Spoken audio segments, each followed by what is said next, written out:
आज की हमारी कहानी है बेटों वाली विधवा। पंडित अयोध्यानाथ का देहांत हुआ तो सबने कहा, ईश्वर आदमी को ऐसी ही मौत दे। 4 जवान बेटे, 1 लड़की। चारों लड़कों के विवाह हो चुके थे, केवल लड़की कंवारी थी। संपत्ति भी काफ़ी छोड़ी, 1 पक्का मकान, 2 बगीचे, कई हजार के गहने और 20,000 नगद। विधवा फूलमती के पति शोक तो हुआ और कई दिन तक वो बेहाल भी रही, लेकिन जवान बेटों को सामने देखकर उसे ढाढ़स हुआ। चारों लड़कों एक से एक सुशील, चारों बहुएं एक से एक बढ़कर आज्ञाकारिणी। जब तक रात को लेटती थी तो चारों बारी बारी से उसके पांव दबाती। वो स्नान करके उठती तो उसकी छाड़ी छाटी जाती। सारा घर उसके इशारे पर चलता था। बड़ा लड़का कमाता एक दफ्तर में 50 रुपये पर नौकर था। छोटा उमानाथ डॉक्टरी पास कर चुका था और कहीं डॉक्टर खाने के खोलने की फिराक में था। तीसरा दयानाथ बीए में फेल हो गया था और पत्रिकाओं में लेख लिख कर कुछ न कुछ कमा लेता था। चौथा सीतानाथ चारों में सबसे कुशाग्र और होनहार था। अब की साल बीए प्रथम श्रेणी में पास करके एमए की तैयारी में लगा हुआ था। किसी लड़के में दुर्व्यवहार व छैलापन या लुटाऊपन न था जो माता पिता को जलाता और कुल मर्यादा को डुबाता। फूलमती घर की मालकिन थी। कुंजिया बड़ी बहू के पास रहती थी। बढ़िया में वह अधिकार प्रेम न था और वृद्धाजनों को कटु और कलशहीन बना दिया करता है, किंतु इसकी इच्छा के बिना कोई बालक मिठाई तक न मांगकर खाता था। संध्या हो गई थी। पंडित जी को मरे आज 12वां दिन है, कल 13वीं है। ब्रह्म भोज होगा, बिरादरी के लोग निमंत्रित होंगे, उसी की तैयारी हो रही थी। फूलमती अपनी कोठरी में बैठे देख रही थी कि पल्लेदार बोरे में आटा लाकर रख रहे हैं, घी के टीन आ रहे हैं, सागी भाजी की टोकरी, शक्कर की बोरियां, दही के मटके चले आ रहे हैं। महापात्र के लिए दान की चीज़ें लाई गई, बर्तन, कपड़े, पलंग, बिछावन, छाते, जूते, छड़िया, लालटेन आदि, किंतु फूलमती को कोई चीज़ नहीं दिखाई गई। नियम अनुसार ये सब सामान उनके पास आने ही नहीं चाहिए। वो प्रत्येक वस्तु को देखती, उसे पसंद करती, उसकी मात्रा में कमी बेश की फैसला करती, तब इन चीज़ों को भंडारे में रखा जाता। क्यों उसे दिखाने और उसकी राय लेने की ज़रूरत नहीं समझी गई। अच्छा, वो आटा 3 बोरी क्यों आया? उसने तो 5 बोरी के लिए कहा था। घी भी 5 ही कसंतर थे, उसने तो 10 कनस्तर मंगवाए थे। इस तरह साग सब्जी, शक्कर, दूध, दही आदि में भी कमी की गई होगी। किसने उसके हुक्म को हस्तक्षेप किया? जब उसने एक समय तय कर दी थी, तब किसने उसके घटाने बढ़ाने का अधिकार है? आज 40 वर्षों से घर के प्रत्येक मामले में फूलमती की बात सर्वमान्य थी। उसने जो कहा 100 कहा तो 100 ही खर्च किए, 1 कहा तो 1, किसी ने मीन मेख ना की। यहाँ तक कि पंडित अयोध्यानाथ भी उसकी इच्छा के विरुद्ध ना करते थे। पराजय की आंखों के सामने प्रत्यक्ष रूप से उसके हुक्म की उपेक्षा की जा रही थी। इसे क्यों कर स्वीकार कर सकती? कुछ देर तक वो जब्त किए बैठी रही, पर अंत में रहा ना गया।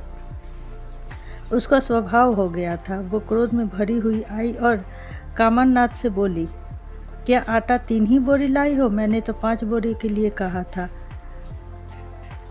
ये भी 5 टीन ही मंगवाया है। तुम्हें याद है मैंने 10 कनस्तर कहा था। किफ़ायत में तो बुरा नहीं समझती, लेकिन जिससे ये कुआं खोदा उसी की आत्मा पानी को तरसे, ये कहाँ की लज्जा की बात है। कामतानाथ ने क्षमा याचना ना की, उसने अपनी भूल स्वीकार ना की, लज्जित भी नहीं हुआ। 1 मिनट तो विद्रोही भाव से खड़ा होकर बोला, हम लोग की सलाह 3 ही बोरों की हुई है। 3 बोरों के लिए 5 टीन घी काफ़ी था, इसी हिसाब से और बाकी चीज़ें कर दी गई हैं। फूलमती उग्र होकर बोली, किसकी राय से आटा कम किया गया? हम लोगों की राय से। तो मेरी राय कोई चीज़ नहीं है? क्यों नहीं, लेकिन अपनी हानि लाभ पे भी तो हम समझते हैं। फूलमती हक्का बक्कर होकर उसका मुंह ताकने लगी। इस वाक्य का आशय उसे समझ में न आया।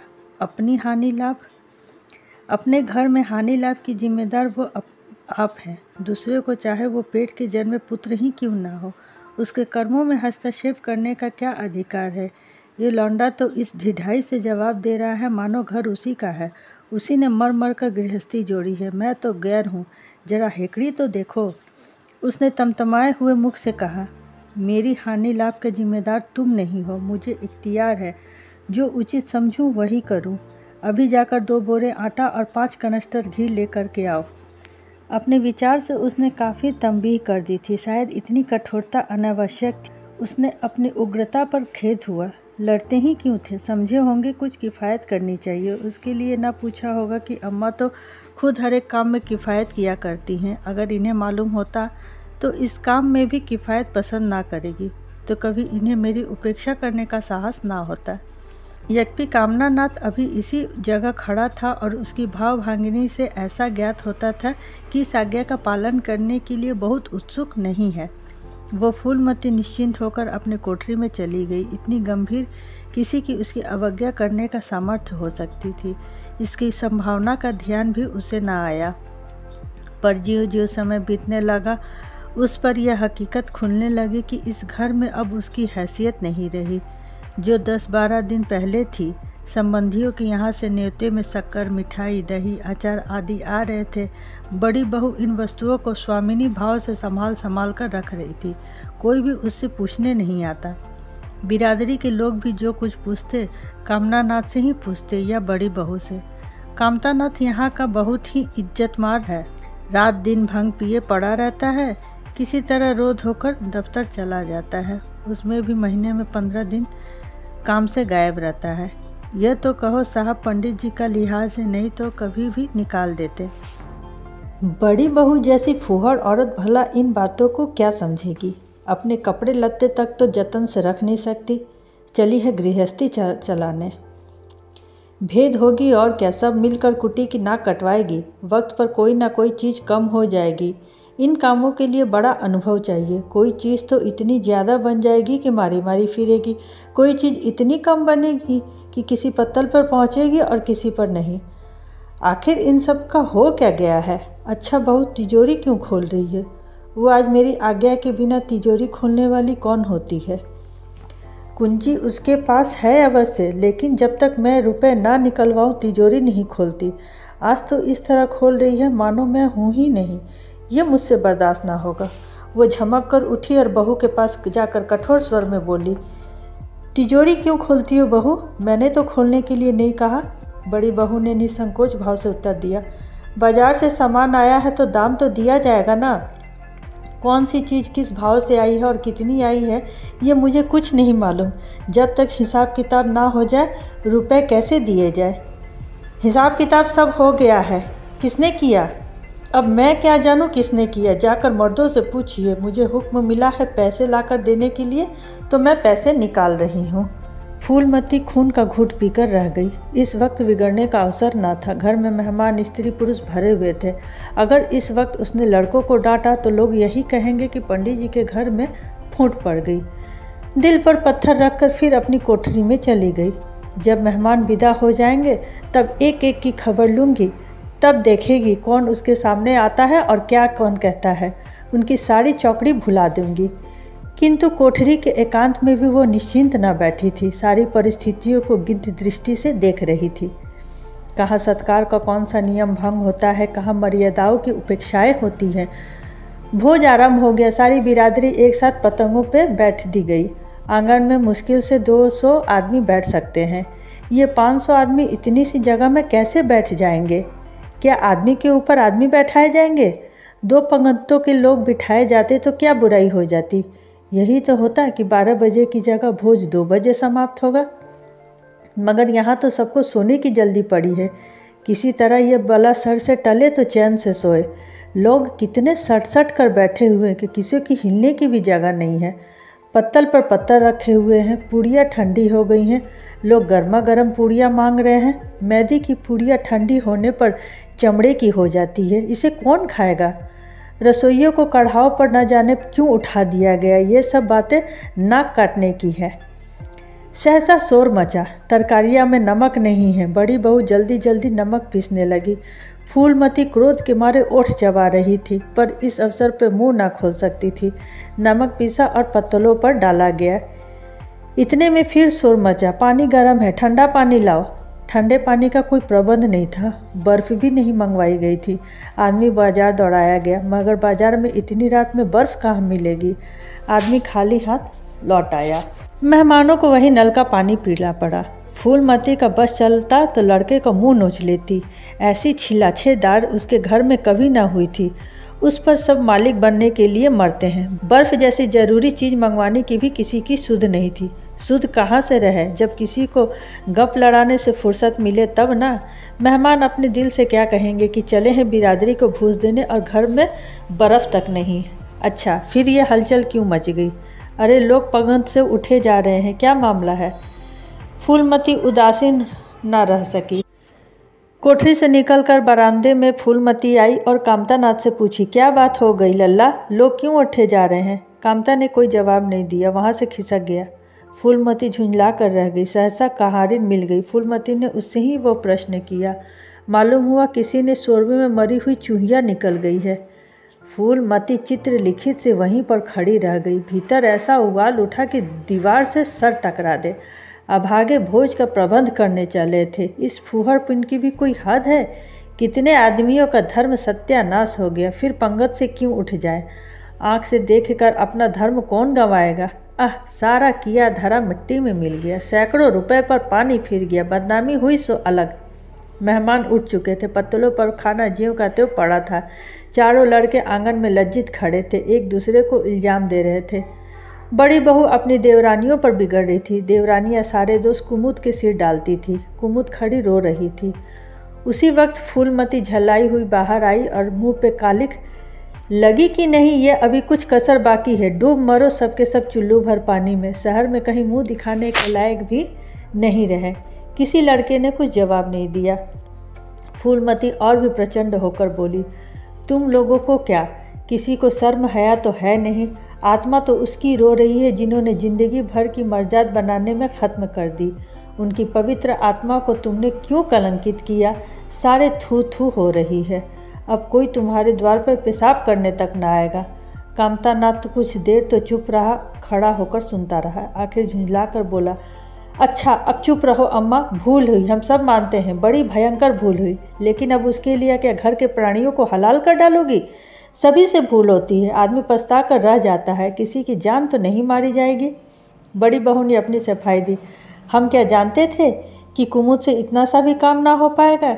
इन्हें चाहिए था कि देखकर तरकारी कढ़ाई में डालती, टोकरी उठाकर कढ़ाव में उझल दिया। इसमें हमारा क्या दोष है? कामता नाथ ने पत्नी को डांटा, इसमें न कुमुद का कसूर है, न तुम्हारा और न ही मेरा। संयोग की बात है, बदनामी भाग में लिखी हुई थी वो हुई। इतने बड़े भोज में एक एक मुट्ठी तरकारी कढ़ाव में नहीं डाली जाती, टुकड़े के टुकड़े उड़ेल दिए जाते हैं। कभी कभी ऐसी दुर्घटना हो जाती है, पर इसमें कैसी जग हंसाई और कैसी नाक कटाई। तुम खामखा जले पर नमक छिड़कती हो। फूलमती ने दांत पीस कर कहा, शर्माते तो नहीं, उल्टे बेहाई की बातें करते हो। कामता ने निसंकोच होकर कहा, शर्माओ क्यों, किसी की चोरी की है? चीनी में चींटे और आटे में घुन ये नहीं देखे जाते। पहले हमारी निगाह ना पड़ी, बस यही बात बिगड़ गई। नहीं चिपके से चूहिया निकाल कर फेंक देते, किसी को खबर तक नहीं होती। फूलमती ने चकित होकर कहा, क्या कहता है, मरी हुई चूहिया खिलाकर सबका धर्म बिगाड़ेगा? कामता हंसकर बोला, क्या पुराने ज़माने की बात करती हो अम्मा, इन बातों से धर्म नहीं जाता। ये धर्मात्मा लोग जो पत्तल पर से उठ गए हैं, इनमें से ऐसा कौन है जो भेड़ बकरी का मांस ना खाता हो? तालाब के कछुए और घोंगे तक तो इनसे बचते नहीं, जरा सी चूहिया क्या खा लेते तो मर जाते। फूलमती को ऐसा प्रतीत हुआ कि अब प्रलय आने में बहुत देर नहीं है।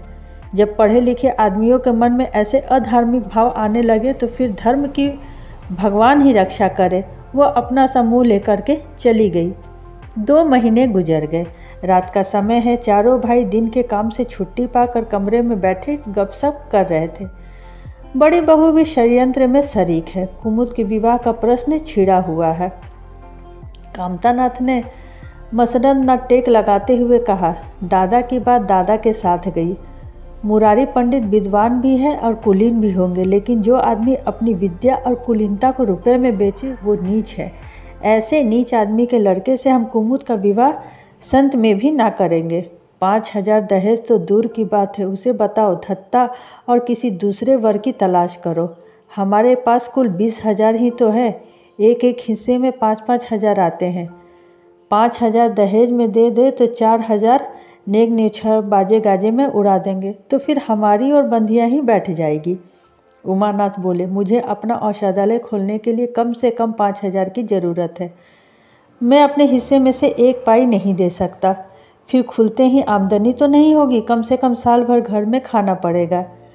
दयानाथ एक समाचार पत्र देख रहे थे। आंखों से ऐनक उतारते हुए बोले, मेरा विचार भी एक पत्र निकलवाने का है। प्रेस और पत्र में कम से कम 10,000 का कैपिटल चाहिए। 5,000 मेरे रहेंगे तो कोई ना कोई साझेदार 5,000 का मिल जाएगा।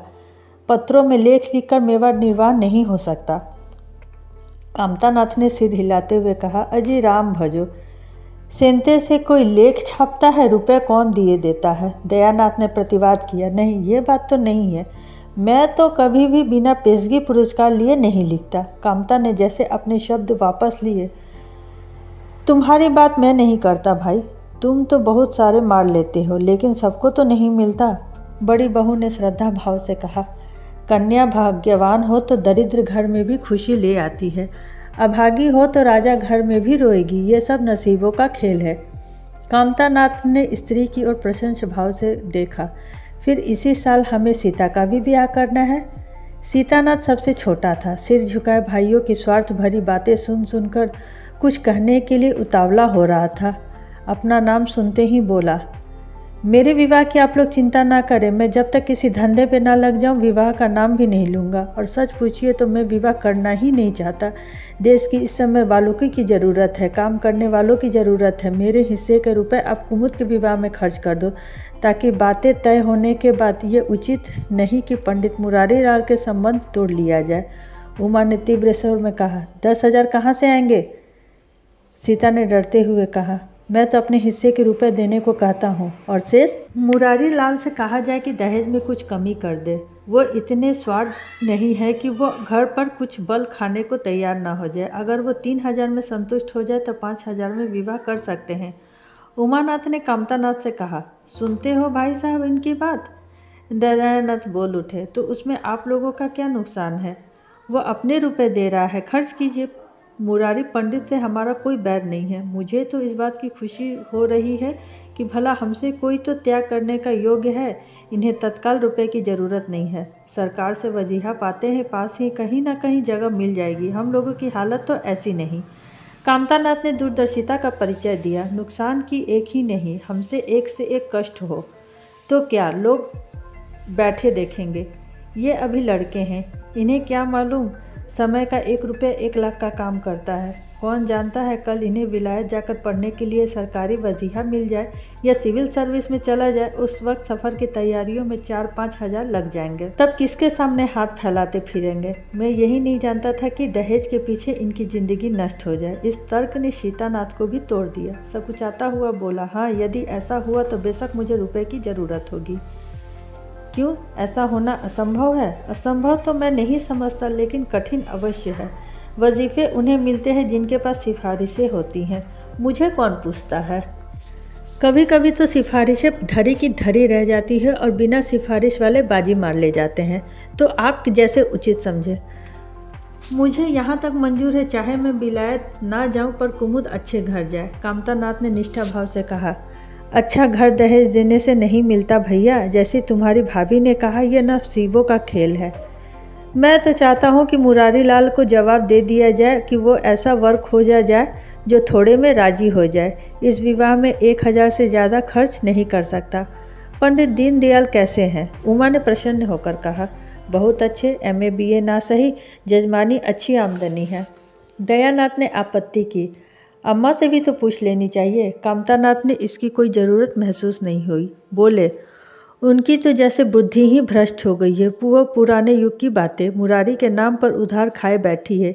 ये नहीं जानती कि वो ज़माना नहीं रहा। उनको तो बस कुमुद मुरारी पंडित के घर जाए, यही हम लोग तबाह हो जाए। उमा ने एक शंका उपस्थित की, अम्मा अपने सबसे गहने कुमुद को दे देगी, देख लीजिएगा। कामतानाथ का स्वार्थ नीति से विद्रोह ना कर सका। बोले, गहनों पर उनका पूरा अधिकार है। ये उनका स्त्री धन है, जिसे चाहे दे सकती है। उमा ने कहा, स्त्री धन है तो क्या वो लुटा देंगी? आखिर वो भी तो दादा की ही कमाई है। किसी की कमाई हो, स्त्री धन पर उनका अधिकार है। ये कानूनी गोरख धंधे है। 20,000 में तो 4 हिस्सेदार हैं और 10,000 में गहने अम्मा के पास रह जाए। देख लेना, इन्हीं के बल पर वो कुमुद का विवाह मुरारी पंडित के घर करेंगी। उमानाथ इतनी बड़ी रकम को इतनी आसानी से नहीं छोड़ सकता था। वो कपट नीति में कुशल था। वो कौशल रचकर माता से सारे गहने ले लेगा। उस वक्त तक कुमुद के विवाह का चर्चा करके फूलमती को भड़काना उचित नहीं। कामतानाथ ने सिर हिलाकर कहा, भाई मैं इन चालों को पसंद नहीं करता। उमानाथ ने खिसिया कर कहा, गहने 10,000 से कम के ना होंगे। कामतानाथ अविचलित स्वर में बोले, इतने के ही हो, मैं अनिति में हाथ नहीं डालना चाहता, तो आप अलग बैठिए। हाँ, बीच में भांजी ना मारिएगा, मैं अलग ही रहूँगा। और तुम सीता? मैं भी अलग रहूँगा। लेकिन जब दयानाथ ने यही प्रश्न किया गया तो वो उमानाथ के ही सहयोग करने को तैयार हो गया। 10,000 में 2,500 तो उसके ही होंगे। इतनी बड़ी रकम के लिए यदि कुछ कौशल भी करना पड़ा तो क्षम्य है। उमानाथ रात को भोजन करके लेटी थी कि उमा और दया उसके पास जाकर बैठ गए। दोनों ऐसा मुंह बनाए हुए थे मानो कोई भारी विपत्ति आ पड़ी है। फूलमती ने संशय होकर पूछा, तुम दोनों घबराए हुए मालूम होते हो। उमा ने सिर खुजलाते हुए कहा, समाचार पत्रों में लेख लिखना बड़े जोखिम का काम है अम्मा। कितना ही बचकर लिखो, लेकिन कहीं न कहीं पकड़ हो ही जाती है। दयानाथ ने एक लेख लिखा था, उस पर 5,000 की जमानत मांगी गई है। अगर कल तक जमानत जमा ना कर दी गई तो गिरफ्तार हो जाएंगे और 10 साल की सज़ा ठुक जाएगी। फूलमती ने सिर पीट कर कहा, तो ऐसी बातें लिखते ही क्यों हो बेटा? जानते नहीं हो आजकल हमारे अधीन आए हुए हैं, जमानत किसी तरह टल नहीं सकती। दयानाथ ने अपराधी भाव से उत्तर दिया, मैं तो अम्मा ऐसी कोई बात नहीं लिखता, लेकिन किस्मत को क्या करूं। हाकिम जिला इतना कड़ा है कि जरा भी रियायत नहीं करता। मैंने जितनी दौड़ धूप हो सकी सब कर ली। तो तुमने कामता से रुपए का प्रबंध करने को नहीं कहा? उमा ने मुंह बनाया। उनका स्वभाव तो तुम जानती हो अम्मा, उन्हें रुपए प्राणों से प्यारे हैं। उन्हें चाहे काला पानी हो जाए पर वो एक पाई ना देंगे। दयानाथ ने समर्थन किया, मैंने तो उनसे इसका जिक्र ही नहीं किया। फूलमती ने चारपाई से उठते हुए कहा, चलो मैं कहती हूँ, कैसे नहीं देगा। रुपए इसी दिन के लिए तो होते हैं कि गाड़ कर रखने के लिए। उमानाथ ने माता को रोक कर कहा, नहीं अम्मा, उनसे कुछ ना कहो। रुपए तो ना देंगे, उल्टा और हाय हाय मचाएंगे। उनको अपनी नौकरी की खैरियत मनानी है, इन्हें घर में ही रहने देंगे। अफसर में जाकर खबर दे दे तो आश्चर्य नहीं। फूलमती ने लाचार होकर कहा, तो फिर जमानत का क्या प्रबंध करोगे? मेरे पास तो ऐसा कुछ भी नहीं है। हाँ, मेरे गहने हैं, इन्हें ले जाओ। कहीं गिरवी रखकर जमानत दे दो और जज के कान पकड़ो कि किसी पत्र में कोई शब्द ना लिखोगे। दयानाथ कानों पर हाथ रखकर बोला, यही तो नहीं हो सकता अम्मा कि तुम्हारे जेवर लेकर मैं अपनी जान बचाऊं। 10-5 साल की कैद ही तो होगी, झेल लूँगा। यहीं बैठा बैठा कर भी क्या रहा हूँ। फूलमती छाती पीटते हुए बोली, कैसी बातें मुंह से निकालते हो बेटा। मेरे जीते जी तुम्हें कौन गिरफ्तार कर सकता है? उसका मुंह ना झुलसा दूंगी। गहने इसी दिन के लिए हैं, और किस दिन के लिए? जब तुम ही ना रहोगे तो मैं गहने लेकर क्या आग में झोंकूंगी?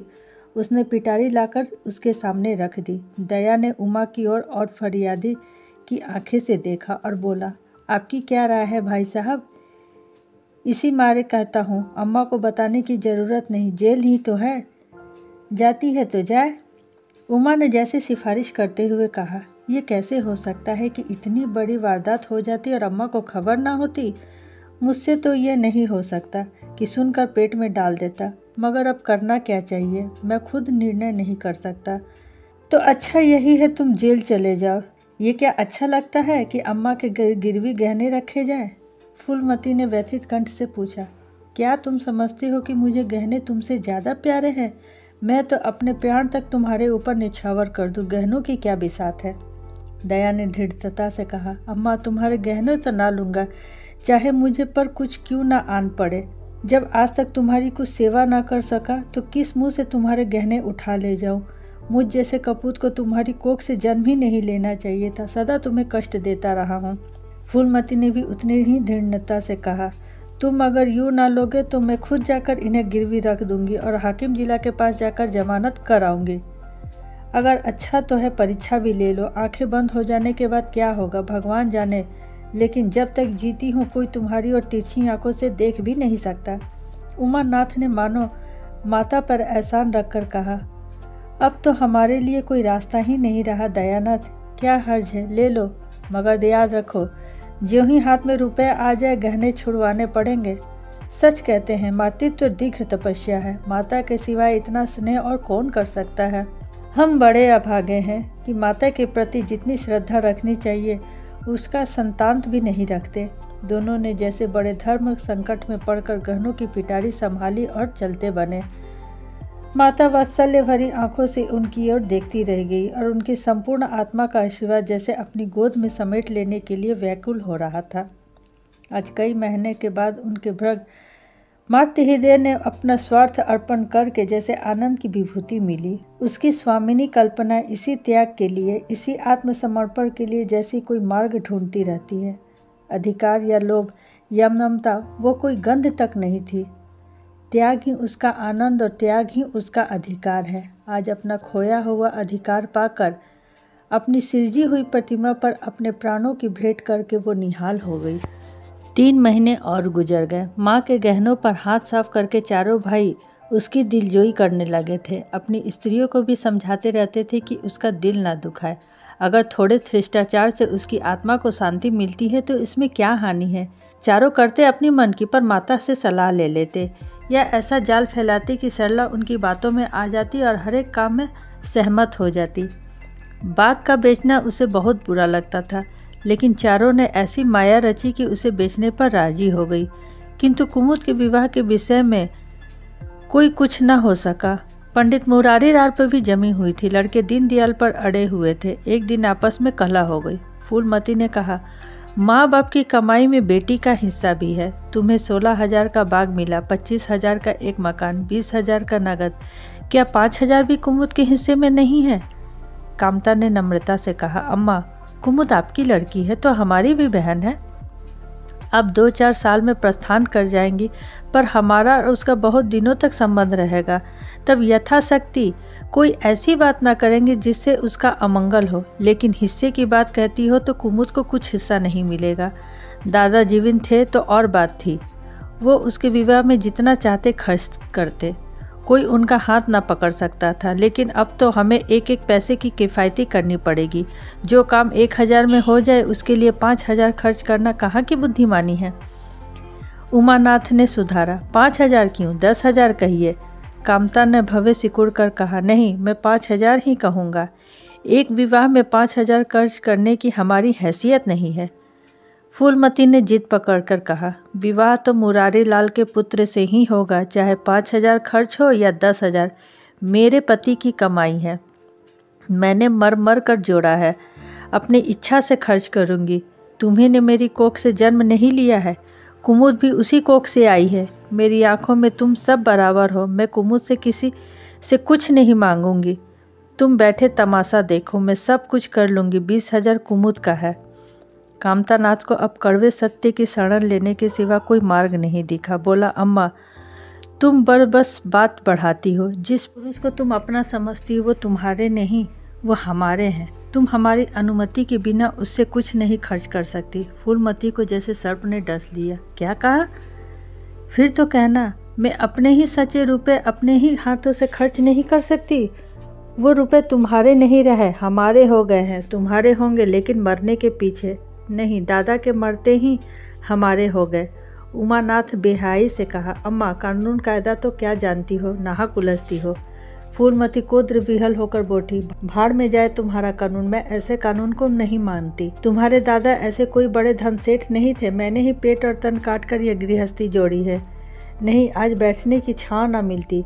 मेरे जीते जी तुम मेरे रुपए को छू भी नहीं सकते। मैंने 3 भाइयों के विवाह में 10-10 हजार खर्च किए हैं, वही मैं कुमुद के विवाह में भी खर्च करूंगी। कामतानाथ भी गर्म पड़ा। आपको कुछ भी खर्च करने का अधिकार नहीं है। उमानाथ ने बड़े भाई को डांटा। आप खामखा अम्मा के मुंह लगते हैं भाई साहब। मुरारी लाल को पत्र लिख दीजिए कि तुम्हारे यहाँ कुमुद का विवाह ना होगा, बस छुट्टी हुई। ये कायदा कानून तो जानती नहीं, व्यर्थ ही बहस करती है। फूलमती ने सहमित स्वर से कहा, अच्छा क्या कानून है, जरा मैं भी सुनूं। उमा ने निरीह भाव से कहा, कानून यही है कि बाप के मरने के बाद जायदाद बेटों की हो जाती है, माँ का हक केवल रोटी कपड़े का है। फूलमती ने तड़प कर कहा, किसने यह कानून बनाया है? उमा शांत स्थिर स्वर में बोला, हमारे ऋषियों ने, महाजन मुनि ने, और किसने? फूलमती एक क्षण अवाक रहकर आहत कंठ से बोली, तुम इस घर में तुम्हारे टुकड़ों पर पड़ी हूँ। उमानाथ ने न्यायाधीश की निर्मलता से कहा, तुम जैसा समझो। फूलमती की संपूर्ण आत्मा मानो इस ब्रजपात से चित्कार करने लगी।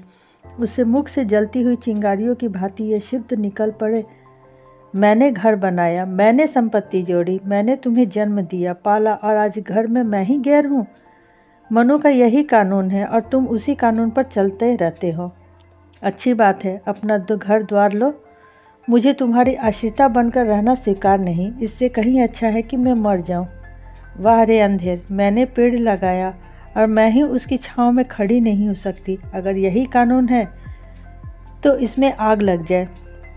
चारों युवकों पर माता के इस क्रोध और आतंक का कोई असर ना हुआ। कानून का फौलादी कवच उनकी रक्षा कर रहा था। इन कांटों का उन पर क्या असर हो सकता था? जरा देर में फूलमती उठी और चली गई। आज जीवन में पहली बार उसका वात्सल्य भाग्य मातृत्व अभिशाप बनकर उसे धिक्कारने लगा। जिस मातृत्व को उसने जीवन की विभूति समझा था, जिसके चरणों पर वह सदैव अपनी समस्त अभिलाषाओं और कामनाओं को अर्पित करके अपने को धन्य मानती थी, वही मातृत्व आज उसे अग्निकुंड सा जान पड़ा, जिसमें उसका जीवन जलकर भस्म हो गया। संध्या हो गई थी। द्वार पर नीम का वृक्ष सिर झुकाए निःशब्द खड़ा था, मानो संसार की गति पर क्षुब्ध हो रहा है। अस्तांचल की ओर प्रकाश और जीवन का देवता फूलमती और मातृत्व की ही भांति अपनी चिंता में जल रहा था। फूलमती अपने कमरे में जाकर लेटी तो उसे मालूम हुआ उसकी कमर टूट गई हो। पति के मरते ही लड़के उसके शत्रु हो जाएंगे, उसको स्वप्न में भी ये नहीं सोचा था। जिन लड़कों को उसने हृदय रक्त पिला पिला कर पाला, आज वही उसके हृदय पर यूं घात कर रहे थे। अब वो घर उसे कांटों की सेज लग रहा था, जहाँ उसकी कुछ कद्र नहीं है, कुछ गिनती नहीं है।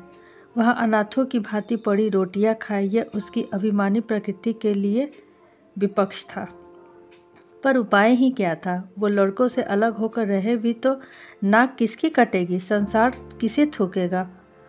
लड़कों को तो बाद में थूकेंगे, बदनामी तो उसकी पहली होगी।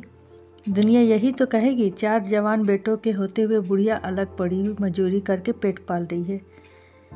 जिन्हें उनसे हमेशा नीच समझा, वही उस पर हंसेंगे।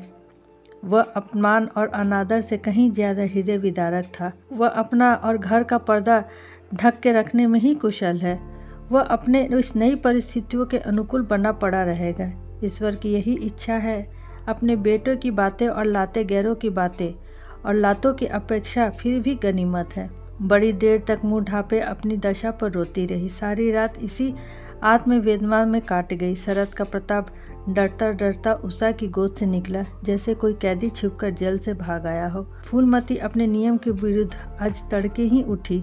रात भर में उसका मानसिक परिवर्तन हो चुका था। सारा घर सो रहा था, वो आंगन में झाड़ू लगा रही थी। रात की ओस में भींगी हुई पक्की जमीन नंगे पैरों में कांटों की तरह चुभ रही थी।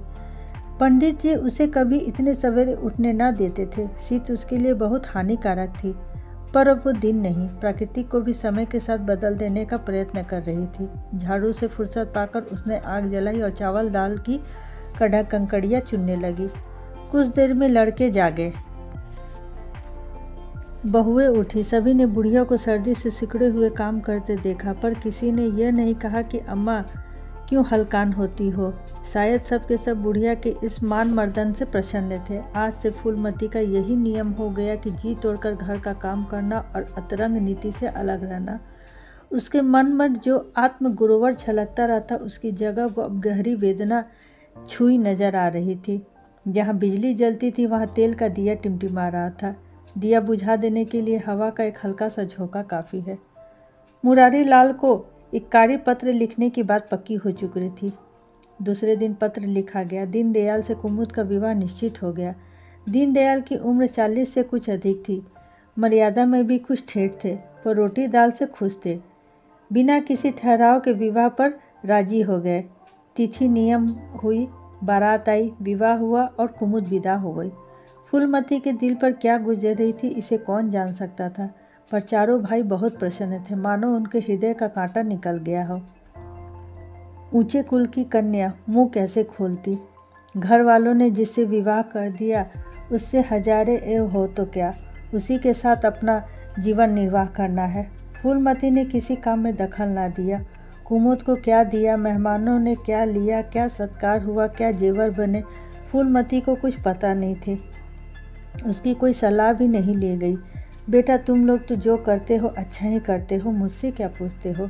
जब कुमुद के लिए द्वार पर डोली आ गई और कुमुद माँ से गले लिपट कर रोने लगी तो वो बेटी को अपने कोठरी में ले गई और कुछ 150 रुपये और 2-4 मामूली गहने उसके पास बचे रहे बेटी के आंचल में डालकर बोली, बेटी मेरे तो मन की मन में ही रह गई।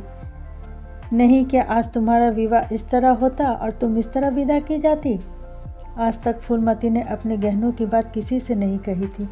लड़कों ने उसके साथ जो कपट व्यवहार किया था इससे चाहे वो अब तक न समझी हो, लेकिन इस अवसर पर उसे अपनी सफाई देने की ज़रूरत मालूम हुई। कुमुद ये भाव मन में लेकर जाए कि अम्मा ने अपने गहने बहुओं के लिए रख छोड़े हैं, इसे वो किसी तरह न सह सकती थी, इसलिए वो अपनी कोठरी में ले गई। लेकिन कुमुद को पहले ही इस कौशल की टोह मिल चुकी थी। उसने गहने और रुपए आंचल से निकालकर माता के चरणों में रख दिए और बोली, अम्मा मेरे लिए तुम्हारा आशीर्वाद ही लाखों रुपए के बराबर है। तुम इन चीज़ों को अपने पास रखो, ना जाने अभी तुम्हें किन विपत्तियों का सामना करना पड़े। फूलमती कहना चाहती थी कि उमानाथ ने आकर कहा, क्या कर रही है कुमुद, चल जल्दी कर, साइड टली जा रही है, लोग हाय हाय कर रहे हैं, फिर 2-4 महीने में आएगी तो कुछ लेना देना हो तो ले लेना। फूलमती के घाव पर जैसे मानो नमक पड़ गया है। बोले, मेरे पास अब क्या है भैया जो मैं इसे दूंगी। जाओ बेटी, भगवान तुम्हारा सुहाग अमर करे। कुमुद विदा हो गई। फूलमती पछाड़ खाकर गिर पड़ी।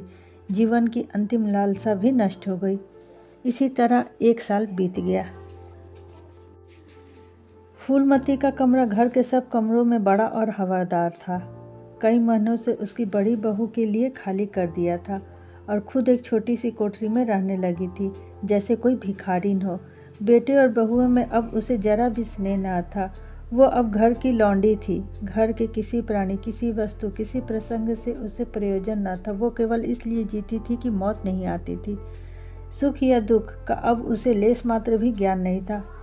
उमानाथ का औषधालय खुल गया, मित्रों की दावत हुई, नाच तमाशा हुआ, दयानाथ का प्रेस खुला, फिर जलसा हुआ, सीतानाथ को अजीफा मिल गया, विलायत गया, फिर उत्सव हुआ, कामतानाथ के बड़े लड़के का योग्य पवित्र संस्कार हुआ, फिर धूमधाम हुई, लेकिन फूलमती के मुख पर आनंद की छाया तक न आई। कामतानाथ टाइफाइड से महीने भर बीमार रहा और मर कर उठा। दयानाथ ने अब की बार अपने पत्र का प्रचार बढ़ाने के लिए वास्तव में एक आपत्तिजनक लेख लिखा और 6 महीने की सजा पाई। उमानाथ ने एक फौजदारी के मामले में रिश्वत लेकर गलत रिपोर्ट लिखी और उसकी सनद छीन ली गई। फूलमती के चेहरे पर रंग की परछाई तक न पड़ी। उसके जीवन में अब कोई आशा, कोई दिलचस्पी, कोई चिंता न थी। बस पशुओं की तरह काम करना और खाना ही उसकी ज़िंदगी के 2 काम थे। जानवर मरने से कम काम करता है पर खाता है मन से। फूलमती के वही काम करती है पर खाती थी विष की कौर की तरह। महीनों सिर में तेल न पड़ता, महीनों कपड़े न धुलते, कुछ परवाह नहीं। वो चेतना शून्य हो गई थी। सावन की झड़ी लगी हुई थी, मलेरिया फैल रहा था। आकाश में मटियाले बादल थे, जमीन पर मटियाले पानी। आर्द्र वायु शीत ज्वर और श्वास का वितरण करती फिरती थी। घर की मेहरी बीमार पड़ गई। फूलमती ने घर के सारे बर्तन मांजे, पानी में भीग भीग कर सारा काम किया, फिर आग जलाई और चूल्हे पर पतलियाँ चढ़ा दी। लड़कों को समय पर भोजन भी तो मिलना चाहिए। सहसा उसे याद आया कि कामतानाथ नल का पानी नहीं पीते। उसी वर्षा में वो गंगा जल लाने चली गई। कामतानाथ ने पलंग पर लेटे लेटे कहा, रहने दो अम्मा, मैं पानी भर लाऊंगा। आज मेहरी खूब बैठी रही। फूलमती ने मटियाले आकाश की ओर देखकर कहा, तुम भीग जाओगे बेटा, सर्दी हो जाएगी। कामतानाथ बोले, तुम भी तो भीग रही हो, कहीं बीमार न पड़ जाओ। फूलमती निर्मम भाव से बोली, मैं बीमार न पड़ूंगी, मुझे भगवान ने अमर कर दिया है।